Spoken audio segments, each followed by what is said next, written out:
live. We're going to give you the best baits for this weekend. Also give you the current Lake Fork water conditions, water level temperatures, all that good stuff, and talk about the adjustments that we had to make throughout the week and hopefully help you guys catch a few more fish this weekend. We'll also answer as many questions as we can. Y'all hit those thumbs up as you get in here. Now let's get this party started.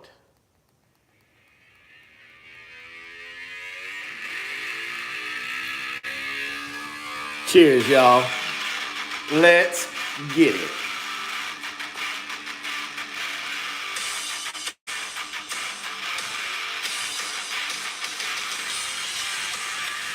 Yeah!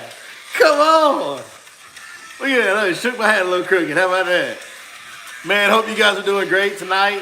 It's been a fun week, man. We've had that warming trend. It's cooled back off. We'll explain what you need to do to catch them.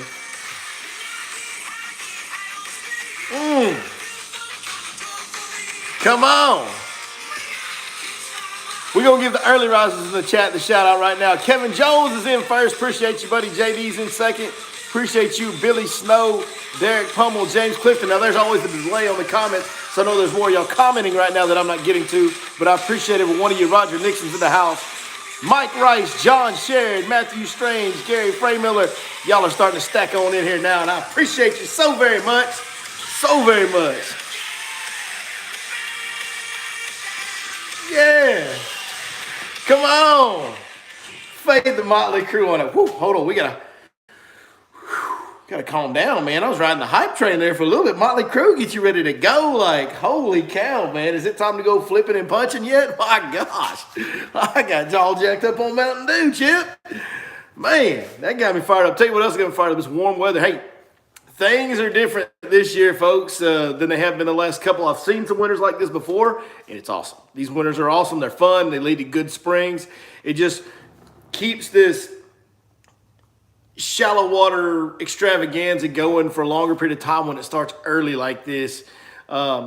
So let's break that down. Let's just get into this right now, right off the bat. Let's jump in. Let's start talking about the conditions of Lake Fork and what's happening on the water. I've seen water temps as high this week is 62 degrees on Lake Fork. Now, that's not the main lake temp. You got to push real hard to the back of the right creek to find 62-degree water, but you can find 58, 59, 60-degree water in the backs of pockets and creeks all over Lake Fork relatively easy to get to that 61, 62. There might even be some 63 somewhere out there. You really got to push hard. Now, the main lake's still in the mid-50s. Most of the lake is mid to upper 50s is what most of the lake's water temps are in. Now, think about what I'm saying there, folks. Let's break that down for a second. We're talking about mid to upper 50s on the main lake. Guys, do you realize that bass will start spawning in 58-degree water? So we've got a full moon coming up like February, man, can't remember the exact date of it, but it's like February 5th, 7th, somewhere in there. There's a full moon coming up in early February.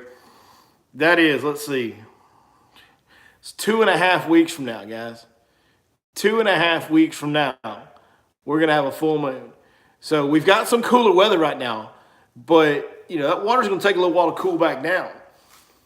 If it continues on this pace, we're talking about spawning fishing happening here in 2.5 weeks. That's what we're talking about. Like, in a pretty significant way, because enough of the lake is getting warm enough already if we don't get some really cold weather. Typically this time of year, let's compare it to normal. Normally this time of year, you're talking about some of the lowest water temps of the year, 45, even down to 40 at times, but really about 45 degrees is usually where we're sitting right now.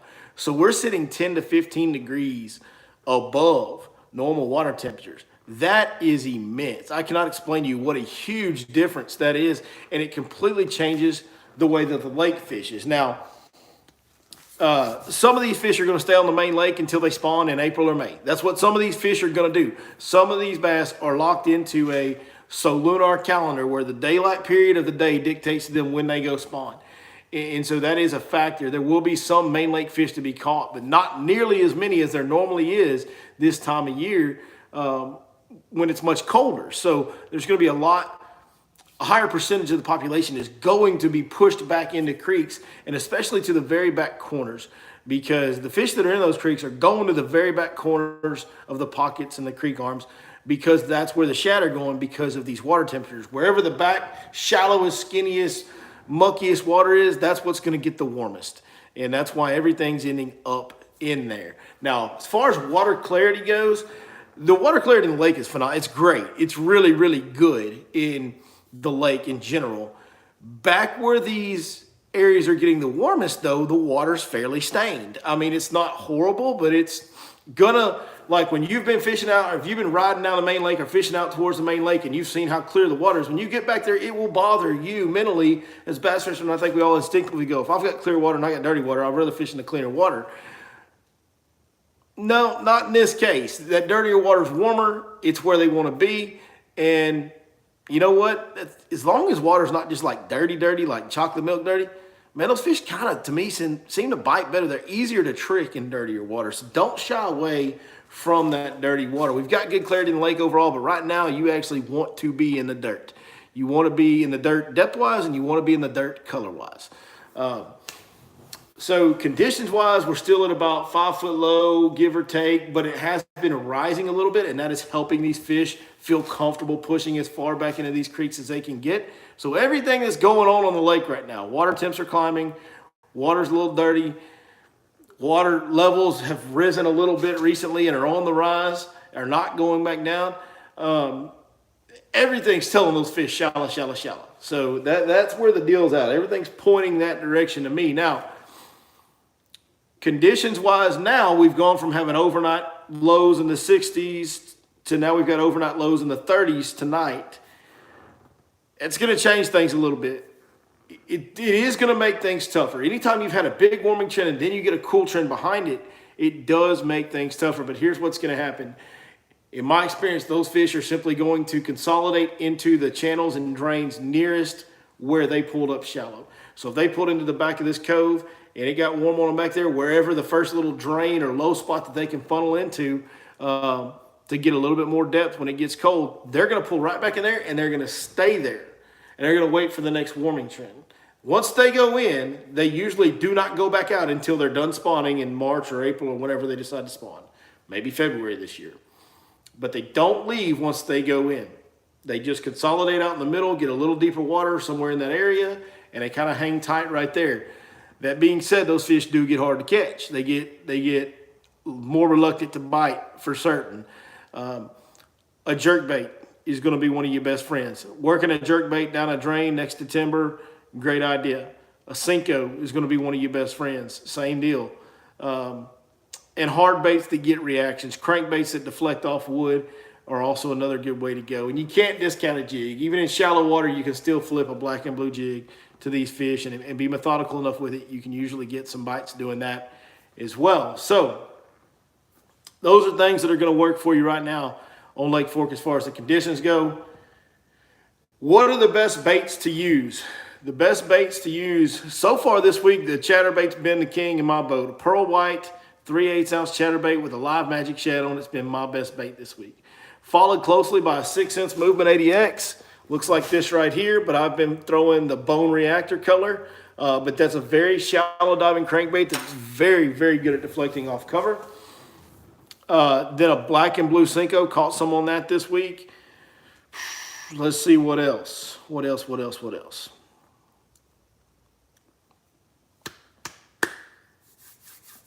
That's really the three tools. The jerkbait, a Rogue. I've been using a gold orange belly rattling Rogue and a floating Rogue. The suspending Rogue and the floating Rogue, I've been using those two baits.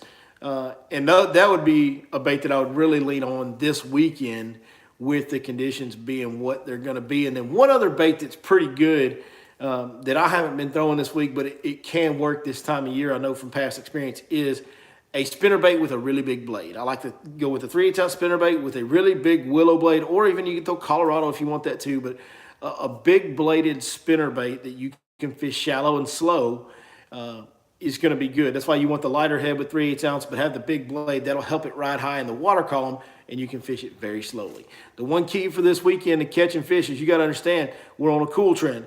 Don't go out there expecting to catch a bunch. Go out there expecting not to catch a whole lot. Get in the right area where you have confidence there's going to be some fish in there, where you are seeing some good water temps that you feel comfortable in, and then slow the heck down, guys. That's the main key, is slow way down. On top of that, the areas where it warmed up, them condensing in there. Here's another thing you can do when you can't find those fish in a ditch. Say maybe they pulled out a little further, it's a big creek arm, you just can't locate them. One thing that you can do, okay, is run the same thesis, the same theory, okay, in smaller main lake pockets. So smaller main lake pockets will warm up relatively quickly too. Not as good as the backs of creeks, but they will warm up relatively quickly. That being said, those fish on the warming trend, they'll push way back in there as shallow as they can get when it's warming, and then they will just pull out to the nearest drain or whatever. A lot of times in those smaller pockets, it's less area to cover than a big creek arm is, and it's less area for those fish to hide from you in. You almost take like the mouth of that pocket, draw a line across it, and fish it like it's a pond. Where would these fish draw to in this little pond if they were in this situation? Because remember, here's the thing I know. Once those fish go in there, they don't completely leave and go back to the main lake. Not happening, guys. It just doesn't happen in my experience. So you can take the small main lake pockets, find the ones that have some good shallow flat water in the back of them, and find the first drain coming out of there, and just start in the back and work your way out, fishing real slow out of that, and you should be able to run into some good fish catches doing that right there. So there is your Lake Fork report with top baits and conditions and adjustments, and we did it all in about 10 minutes. That's pretty good. Hey, not bad for a fellow with no education. You know what I mean? Because listen, some fishing's more important than education. I'm just saying. Kids, don't listen to that. Get your education. I'm joking around. You will need your education. Jacob Burke says, I ran in a board tree yesterday. No fish in there. That's a lie. There is fish in there. I can assure you there's some fish in there, bud. I know I hate to be like that to you, but there is some in there. George is in the house. Appreciate you. What's going to work on pines? Man, I need to know what the current conditions are on pines. I haven't been on pines since the fall. I need to know what the water level is, what the grass situation is up north. I need to know all that before I can really give you a good astute assessment. Here's one thing is, whatever your lake is, the theory I'm talking about is going to apply. Every lake in this area has experienced this warming trend, right? And every lake is experiencing this cold water that we're having now, the cold weather we're having now. Not water. The water takes a long time to cool off. But anyway, you know what I'm saying.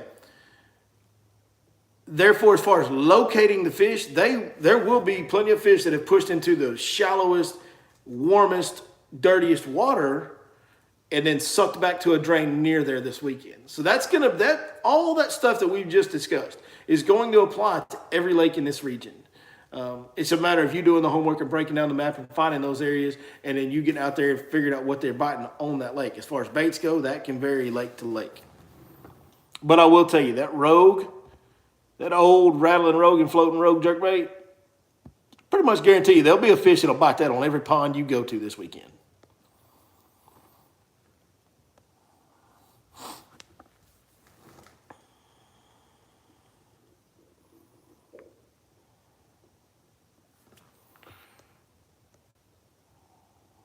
Full muddy up north, muddy in the creek arms. Yeah, don't let, especially on pines up north, those fish are used to dirty water. What I will say is there's some areas up north on pines where you can find some more clear water than the rest. That can be hugely important.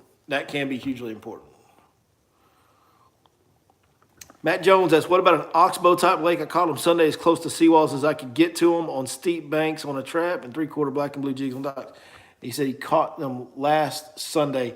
An oxbow type lake. If you're in this region here, where we're in kind of northeast Texas here, if you're anywhere near this region here, those fish since last weekend experienced a huge warming trend all the way through Wednesday and Thursday.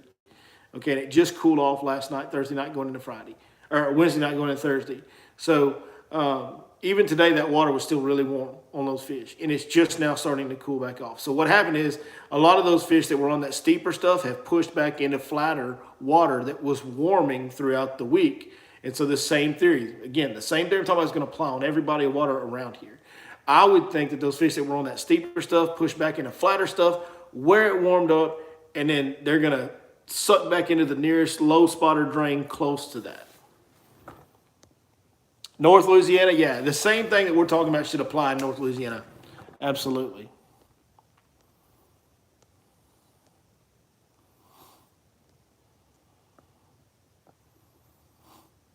In my opinion, which lake is fishing the best right now? I mean, Ivy's doing its thing. I mean, if you're a live sonar person and you like fishing like that and you're fairly, proficient at it, then Ivy's your best chance to go swing for the fences and find like one giant bite. As far as what lake's fishing the best, well, that's impossible for me to say. I know I've heard some good reports from some smaller lakes that I don't want to mention because mentioning smaller lakes can mess those smaller lakes up. Probably some of those smaller lakes are the ones that are fishing the best right now. And they warm up faster. Less water all around in a smaller lake, it warms up even faster. So that makes sense that they would be fishing the best right now. But Forks, been fairly good to me this week. I mean, it hasn't been great. Like, it hasn't been like, oh my God, 35, 40-pound bag great, but it's been fairly solid, pretty good. But I do know guys that are on Fork that are struggling. There's some misconceptions about this time of year that get people messed up on these warming trends. Most people just don't go far enough back into these creeks and pockets.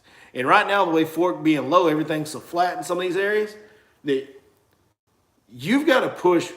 Like, it's hard to get back into these areas because of the shallow water, because of the lake being low. Like, I got my boat stuck a couple times this week where I thought I was going to have to get out. Luckily, I was able to get on the big motor and throw water everywhere and pivot around and slide through it, and I didn't have to get out and push.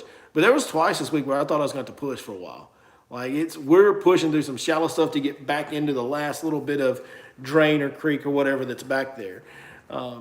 It's tough getting to them, and you're going to bang your boat around. If you're scared to bang your boat around on stumps, don't try to do this pattern on Fork right now because you're going to get banged around.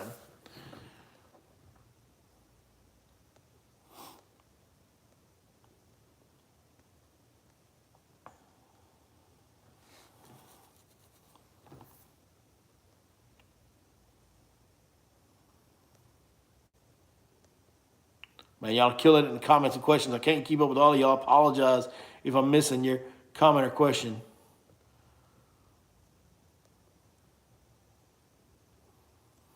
Has Ivy always been good and we're just being ambushed by it now on social media? Bet the locals are throwing. There are some locals that are not happy about what's happened in the last 2 or 3 years. Ivy is like every West Texas lake, West and South Texas lake. They're good in spurts. Ivy's downturn is coming. They always do in West Texas, and I don't want to be the bearer of bad news, but this ain't gonna last for too much. I don't know how much longer. It depends on water level conditions and all that, but odds are this ain't gonna last a whole heck of a lot more many years on Ivy because those lakes, their levels are so volatile. They fluctuate so much on water level. And what happened? The story with Ivy is back in the day, like 2010-ish maybe. Man, it was, pretty close to what it is now. Like, it was kicking them out, dude. It was crazy good. And word kind of got out about people fished it. And then in 11, 12, 13, we went through that drought. And Ivy got down to where it was almost pretty much a river channel. Like, that's all it was. It was just Colorado River was basically what Lake Ivy was. It was no lake. It was just a river. It was so low, more or less. And, of course, fishing was no good for a while. And then when the water first came back up, it took a while for it to get good. But what happened was everybody quit fishing it when it got so low, and it kind of got forgotten about. And so then as it filled back up in 14 and 15 and 16, I'm sure it was full by 16 at the latest, probably 15 when it filled all the way back up because we got a lot of rain those years. From then until 2020, nobody talked about Ivy. The locals all kind of had it to themselves and nobody was discussing it, and they did a good job keeping it quiet. And then it hit social media. One social media guy went there and had just one of the most epic days of all time bass fishing, and that, of course, went viral, and, that has started this thing. But that's what happened. OH Ivy got to be all the way down, got a bunch of growth up on the banks and all those trees and all that, flooded all that cover, let those fish live unmolested for 5 years.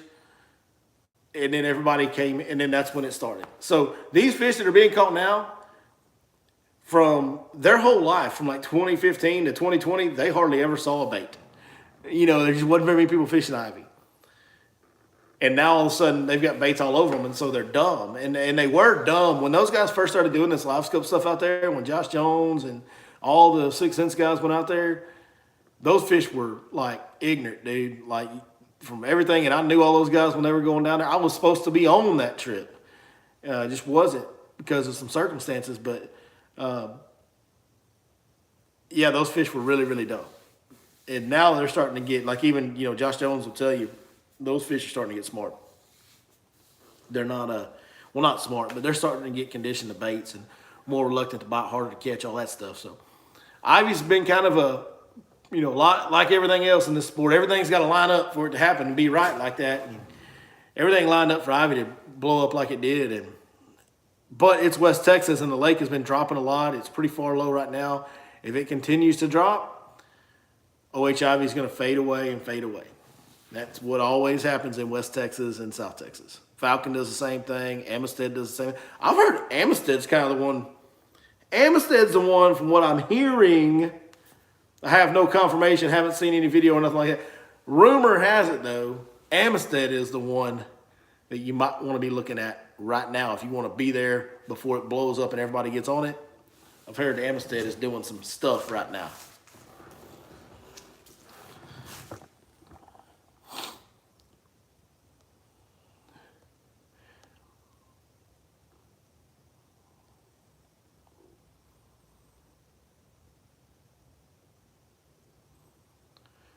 Ivy's been around since 2012. Well, no, it was in 2012. Ivy wasn't really good. It was so far low then, I think.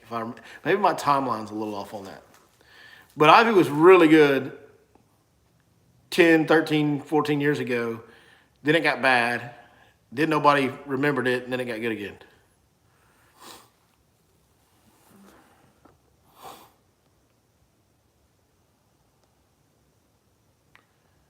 Any action on the black buzzbait this week? You know what? They were biting the chatterbait. So I should have thrown it. I actually said it. One day while I was fishing, I even said it. I go, man, I should throw that black buzzbait. But I was getting bit like regularly on the chatterbait, so it was hard for me to put it down. Really hard for me to put it down.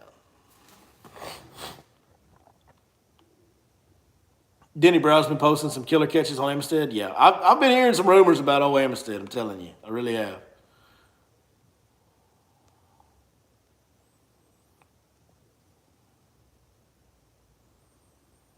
If it's a smaller lake with a bunch of grass in it, does it make fishing on a cold front easier? Yeah. Yeah, less places for them to hide. Being a smaller lake, it's easier to locate where they move to if they move. And then grass always makes fishing better in the cold or in any time, really. But, yeah, in the cold weather, grass always makes things better.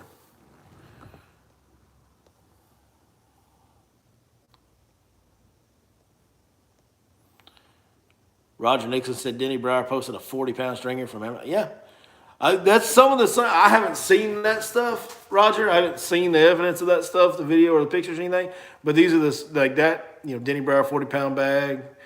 That's some of the kind of stuff I've been hearing about Amistad. That is kicking them out like real good. So.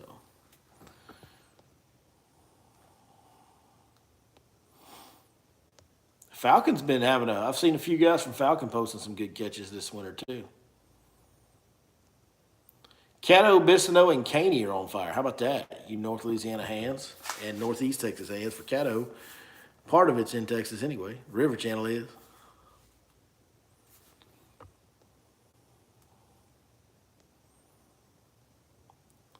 Lake Louisville is the next fork. Cody Peterson, you're out of your mind, dude. Old Lake Louisville. Man, that place is a headache right there now. It does have some big fish in it, but it's a headache to fish. From the traffic to the fish are just tough to catch there. I just feel like I think Louisville's got some good fish in it. I cannot be convinced that Louisville has a very good population. I don't think it does.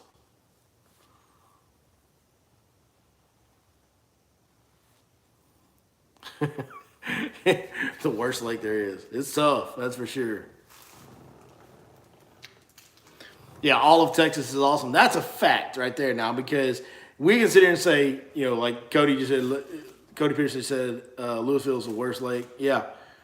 But you go to other parts of the country and they would kill for Lake Louisville because you know what? You'll go to Louisville and a tournament might take 28 pounds to win on a one-day tournament with weekend guys. Like, it just doesn't happen other places. Texas is, the bass fishing in Texas, we are so dang spoiled here, guys. It's ridiculous how spoiled we are. It really is.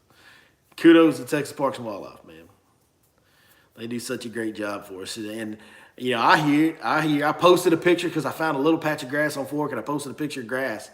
And, half the comments were, they're going to go spray it. Texas Parks and Wildlife will mess this up. They don't do that, guys. That's not what happens at all. It's not what happens. In the past, have they made spray mistakes? Yes. Do they do that now? Absolutely not. Man, it's Texas Parks and Wildlife does a really great job for us, and they deserve a whole lot of credit. And some of the people out there that are always questioning them and this, that, and the other, they need to look at some of these other states and what the bass fishing looks like in those states and look at tournament results in those states and compare them to Texas. And then maybe they ought to be a little bit grateful for what we got because we got something special.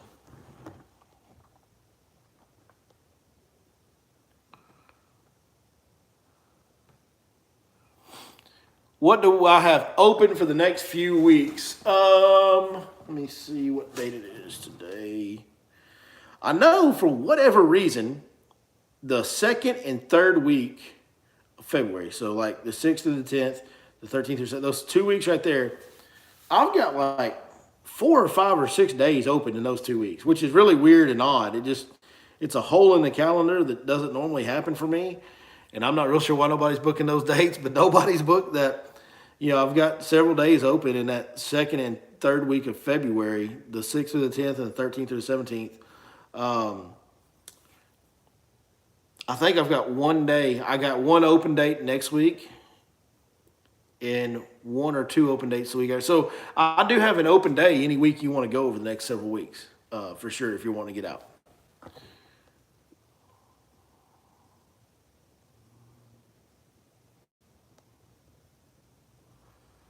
Have I heard anything on how Palestine is fishing? Yeah, Palestine's always pretty good. It's got a good population of fish in it. It's been a little down on big fish the last few years, but it's still, when I say that, that's again, we're so spoiled, like I just said. Compared to the Palestine that kicked out 35-pound bags for every tournament win, it's not that anymore on the big fish end of it. But to go out there and just catch solid fish and have a good time and catch a good bag of fish, no problem on Palestine. And it always fishes good this time of year. I haven't talked to anybody real recently that's been out there, but it always fishes very good in the cold months. So Palestine, yeah, no problem, dude. Get it. Go get it.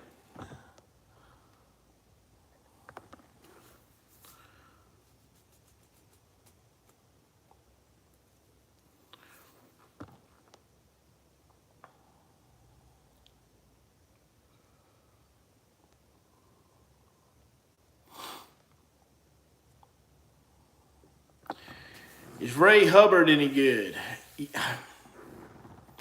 Similar to Louisville, better population, but not a great population. Now, Hubbard has days and moments where it's lights out, when it seems like it has a great population in it, especially up in the river. A lot of guys love going up in the river on Hubbard. I don't know what the water level is. If you could even, sometimes when the water level's not right, you can't even get into the river. But yeah, Hubbard's got some big fish in it. It really does. It really does. Now, they're hard to catch. There's a lot of people that hate Ray Hubbard. Count me in that group. That lake has had my number. Like, the few times I've gone to it, that lake has wore me out. Just like broke off a bunch of gear in that lake.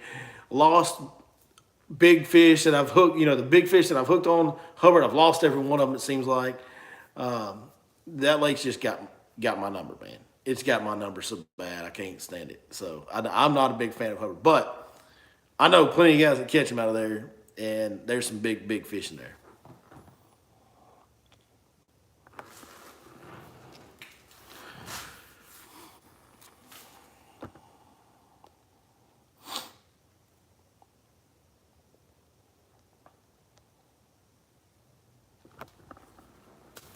Tell you about what, Roger Nixon? What do you want me to tell you about, brother? I'll tell you about it. Cheers, y'all. The river on Hubbard fished very tough a few weeks ago. Well, that's not good. Because that river is normally the deal. Z-Dub went swimming one episode of Ray Hubbard. You remember that? Yeah, he did. I had to give him a payback on Z-Dub. Y'all missed it back in the day. So, earlier in that year, during bed fishing season, me and Zach were somewhere bed fishing. And Zach flipped to a fish and missed it. And it like ripped his bait off his hook. And so he's in my boat. He's reaching down to my day tray, getting him another bait. He's sitting down, getting him another bait rigged up. And while he's doing that, I flipped in there to that fish that he flipped at and missed. And it bit my bait, and I caught it. And I'm like laughing at him, whatever. And I want to hook at the fish, and he hits me in the groin area. He hits me in the no-nos. In the no-no square, as my kids would say. He hits me right in the no. It hits me hard in the no-no square. And I'm like, what? Are you kidding me, dude? So I said, that's all right. I get you back. And I just let it go. We went on about our day. Because, it's like two college kids when me and Zach are in a boat. We're best friends, and it's nonstop harassment. Months go by. Me and Zach are on Louisville fishing. And we're fishing this little drain, little rock bank and drain, and we're power pulled down. So I needed to do some talking segments for the video. So I let Zach keep fishing, and I sit down to do the talking segment for the video. And I'm just sitting at the end of the front deck with the cameraman on the steering wheel facing me. You can see Zach in the background fishing. And he sets the hook on one. He's like, hey, I got one. So jump up. I'm like, what you got, Z? What you got? And while he's reeling the fish in, I just, whoa, shoved him hard as I could into the lake while he's reeling the fish in. And it's so funny. I mean, he goes flying into the lake. And he hits the water so hard, his Crocs come off his feet. And in the background, if you look careful, you see one of his Crocs shoot out of the water way out to the side. And so then he ends up trying to come back to the boat. And he hands me this rod, and I reel his fish in. Yeah. Yep. If you don't watch all the stuff on your Lake Fork Guide, you miss out on some of those gems.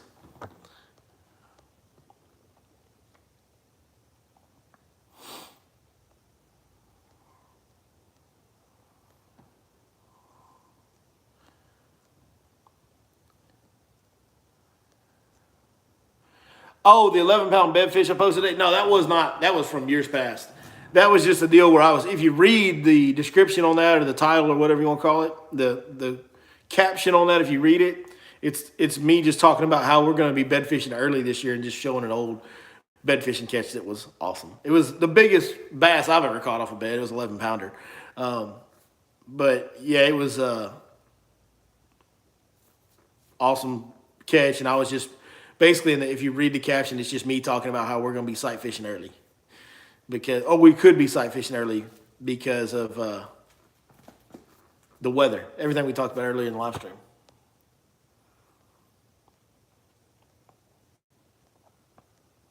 Damn, Roger, what you having on surgeries for, dog? Quit breaking down on us. Yeah, man.